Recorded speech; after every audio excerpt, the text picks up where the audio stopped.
Hey guys, Raider here. Hope you're all doing great and having a fantastic day.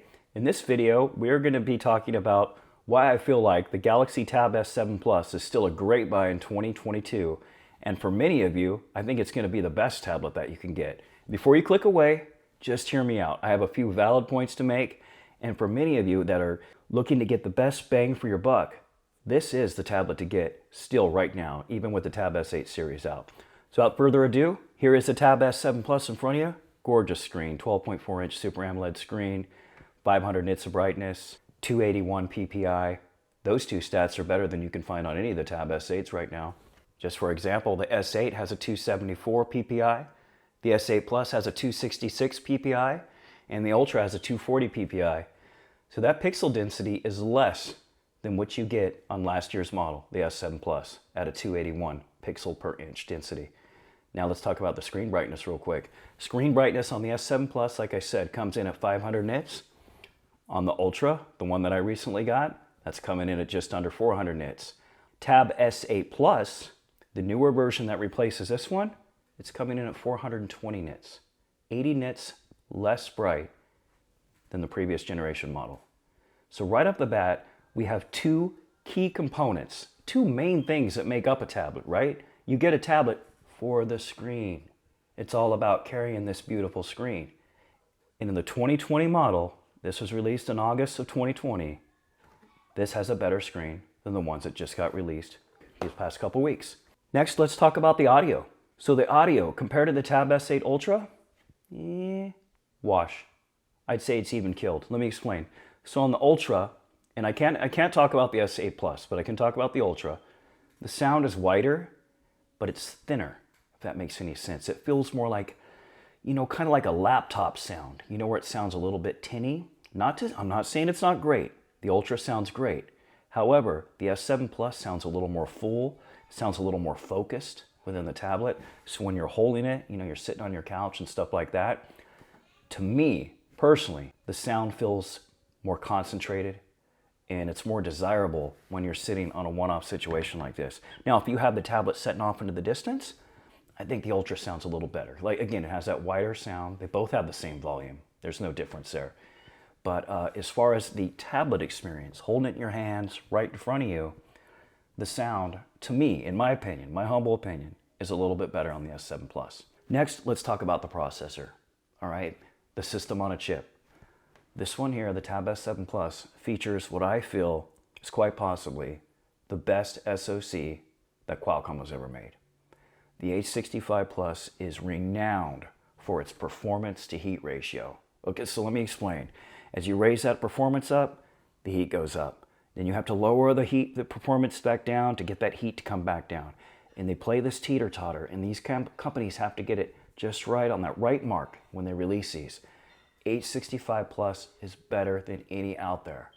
Now fast forward to 2022, and we have the 8 Gen 1, which comes from the H65 Plus, onto the H75, onto the 888 and 888 Plus, and now we have the 8 Gen 1, which runs extremely hot. Samsung is currently under fire right now for the tweaks and little alterations they're doing to their game optimization service, right? So what they've done is they're taking several thousand of their applications and they're throttling them back because the chipset is overheating.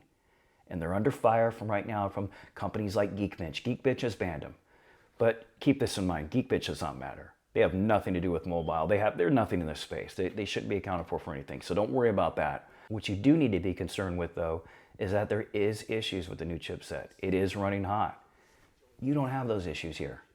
This thing runs beautiful. It will run cool in your hands no matter what you do. You pull up your favorite game, no matter what it is, your FPSs aren't going to drop. The game's not going to crash on you. Things aren't going to take a complete crap. The thing is just a solid workhorse. It really is. This is not going to disappoint too many people. Another thing I want to point out too, before we wrap this up, don't think for a second that you have to have the latest greatest. This is running Android 12. It's One UI 4. Well, guess what? The Tab S8 is running Android 12, and it's running One UI 4.1, which this will get very soon. I'm surprised it's not already rolling out. It will soon. So as far as the experience goes, it's going to be basically the same. It really is. So when it comes to purchasing these tablets, you also got to think of how often am I going to really be replacing this? And what am I going to be doing with it? You know, if you're looking to do extreme video editing, or you're going to be crunching large numbers, this and that, then yeah, go ahead and get the latest, greatest model. But if you're doing this right here, playing some movies, sitting back, maybe doing some light productivity, Excel worksheets, stuff like that, this is going to work out great for you. I mean, it's going to work great. It's going to be viable for the next few years to come. Remember, the Tab S6, S6 Lite, which is even a lower spec processor than the S6, are still being used heavily out in the user community, and people still love those tablets. And you're talking 3.5, 4 years old now. So this will easily last someone a good couple years. One more thing to consider before I let you guys go. This is more just a public service announcement. The pricing and the upgrade path.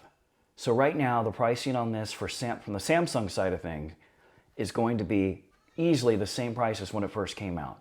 And that's because they need to push the latest and greatest, right? To make their shareholders happy, to show that the innovation is paying off and the customers are buying the latest and greatest from them. It looks good. It looks good to the stakeholders, to the shareholders, to the people investing in the company. So if you go on Samsung's site right now, you will pay full price for this, like it just came out. And that's to steer you away from it so you buy the latest and greatest.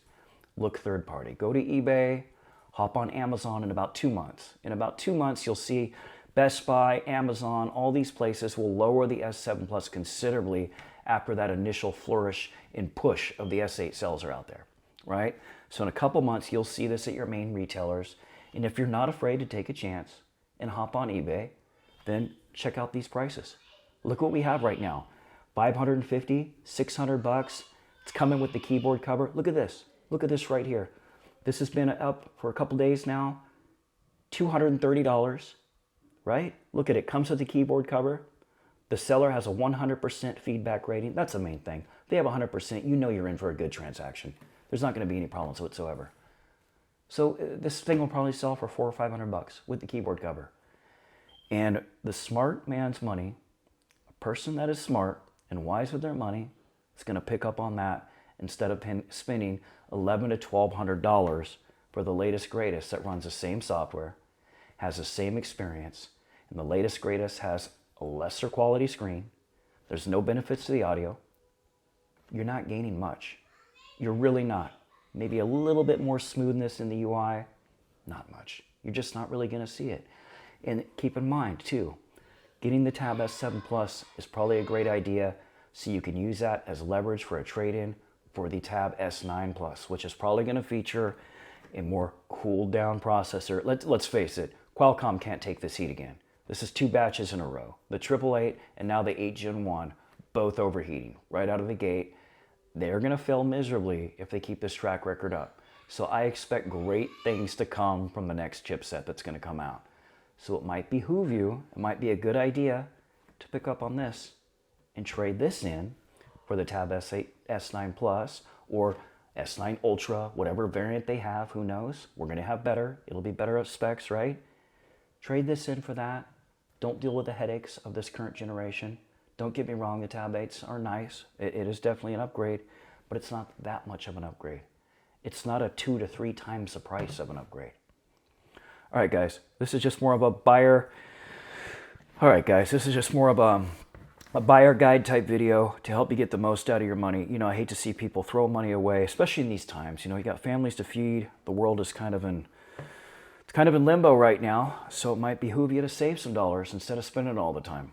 So this is just to ground people from the hype. You know, the hype train's real right now. That Tab S8 hype train is just rolling along. But guess what? It's just like anything else in tech. In a couple months from now, that hype train will dwindle down to nothing, and it'll be the next thing. Everyone will be talking about the next iPad. Everyone will be talking about the Fold 4, and it'll just be on to the next thing.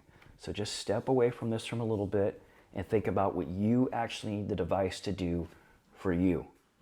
And I can pretty much guarantee you, considering this does the same exact things as the S8 and the S8 Plus, remember, Super AMOLED, just like the S8 Plus, does the same things, you're not going to notice a difference. You're really not. The average consumer, the average person that just wants a great tablet experience is going to get it right here. And it's going to be viable for the next couple of years. All right, guys, just trying to provide some guidance on maybe your purchasing decision. And I know everyone's really hyped up, but take a step back and you'll see that this is a great tablet. It really has set the bar for Android tablets, and it's been my favorite device of all time, and I am very sad to have to send this back to Samsung in a couple days. As always, guys, thanks for watching.